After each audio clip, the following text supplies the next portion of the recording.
Hi అండి, welcome back my channel. ఇవి చక్కగా స్ప్రౌట్ చేసి మిల్లెట్స్ తోటి మనం డ్రై ఫ్రూట్ పౌడర్ అయితే తయారు చేసుకుంటున్నామండి. కొన్ని షార్ట్స్ ఇవే పెడుతున్నాను నేను మిల్లెట్స్కి సంబంధించి చూడండి. చక్కగా ఈ మిల్లెట్స్ తోటి ఏమేమి చేసుకోవచ్చు అనేది. మనకి ఈ డ్రై ఫ్రూట్ పౌడర్ కావాలంటే కూడా ఆర్డర్ చేసుకోవచ్చు, లేదా మీరు చేసుకుంటా అన్నా ఓకే.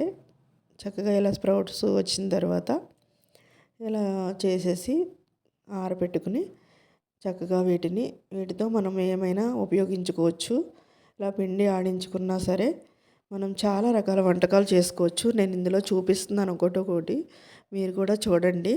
ఇలా చేసిన తర్వాత చక్కగా నేను కొన్ని స్ప్రౌట్స్ అయితే తీసుకుని ఇలా వేపుకుంటున్నానండి. డ్రై రోస్ట్ చేసుకోవాలి.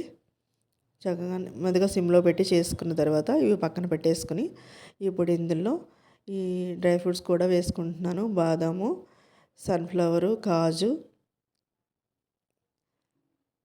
చక్కగా పుచ్చగింజలు కూడా ఇవన్నీ వేసుకుని చక్కగా వేపుకొని ఆరిన తర్వాత ముందు ఇవి పట్టేసుకుని చక్కగా జల్లించుకోవాలండి. డ్రై ఫ్రూట్స్ వేసిన తర్వాత మనకి పిండి మెత్తగా అయిపోతుంది, ఇలా పొడి పొడిలాడుతూ రాదు. అందుకే ముందు ఇది పట్టుకోవాలి.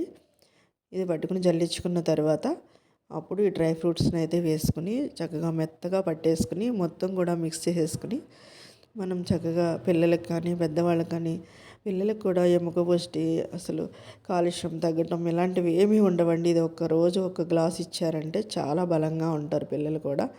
సన్నగా ఉన్న పిల్లలు కూడా పుష్టిగా తయారవుతారండి. చూడండి, ఇలా పొడి పొడిగా వస్తుందనమాట. మీరు కలిపి మిక్సీ పట్టుకుంటే అలా రాదు. ఇలా పెట్టుకుని చక్కగా స్టోర్ చేసుకుని మీరు పాలల్లో కానీ ఇలా వాటర్లో కూడా మరిగించి కలుపుకుని మీకు కావాల్సిన స్వీట్నెస్ కోసం చక్కగా బెల్లం కానీ తేనె కానీ వేసుకుని తాగొచ్చు. మీకు ఇష్టమైతే ఆర్డర్ చేసుకోండి. హాయ్ అండి, మనము మిల్లెట్స్ గురించి లైన్గా షార్ట్స్ పెట్టుకుంటున్నాం కదండి. ఆ మిల్లెట్స్లో భాగంగానే చక్కగా ఇలా ఇడ్లీ రవ్వ చేసుకోవచ్చండి. మిక్స్డ్ మిల్లెట్స్ తోటి చాలా టేస్టీగా ఉంటాయి ఇడ్లీలు కూడా. మామూలు ఇడ్లీలానే ఉంటుంది. హెల్త్కి కూడా చాలా మంచిది కదా. డయాబెటీస్ ఉన్న వాళ్ళు కూడా తినడానికి బాగుంటుంది. చక్కగా నేనైతే ఇలా కొర్రలు, సామలు, రాగులు, అరికలు, ఊదలు తీసుకున్నానండి. ఇలా 5 మిల్లెట్స్ అయితే తీసుకున్నాను. వీటిని చక్కగా నానబెట్టేసుకోవాలి 8 అవర్స్ అండి.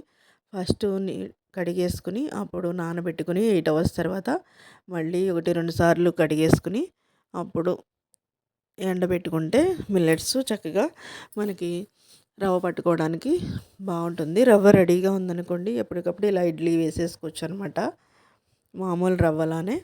చూడండి, వాటర్ అంతా కూడా ఎంత మురికిగా ఉన్నాయో. ఇలాగే మనం కడుక్కోకుండా మిల్లెట్స్ వాడామనుకోండి, మనకి హెల్త్ ప్రాబ్లమ్స్ చాలా వస్తాయి.